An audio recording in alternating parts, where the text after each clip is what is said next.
రాష్ట్రంలోని రైతులందరికీ రైతు బంధు నిధులను వారి ఖాతాలో జమ చేసే ప్రక్రియను నేటి నుంచి ప్రారంభించాలని సీఎం రేవంత్ రెడ్డి ఆదేశించారు.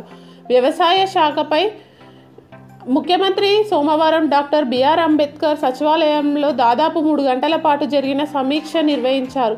వ్యవసాయ శాఖ సంబంధిత విభాగాల పనితీరు, రైతు సంక్షేమ కార్యక్రమాల అమలుపై విస్తృతంగా చర్చించారు. రైతులకు నేటి నుంచే రైతు బంధు నిధులను వారి ఖాతాల్లో వేసే ప్రక్రియను ప్రారంభించాలని స్పష్టం చేశారు.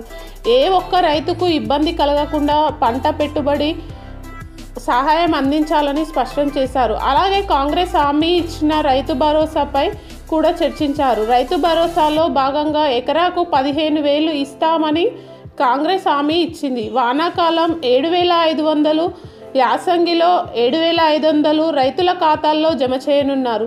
అలాగే కౌలు రైతులకు కూడా రైతు భరోసా అమలు చేయనున్నారు.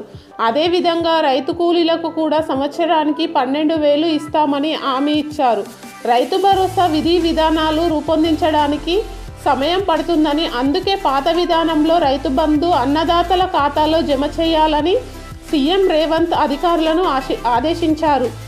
పాత పద్ధతి అంటే ఎకరాకు 5,000 జమ చేయనున్నారు. అటు 2 లక్షల రుణమాఫీపై కూడా చర్చించారు.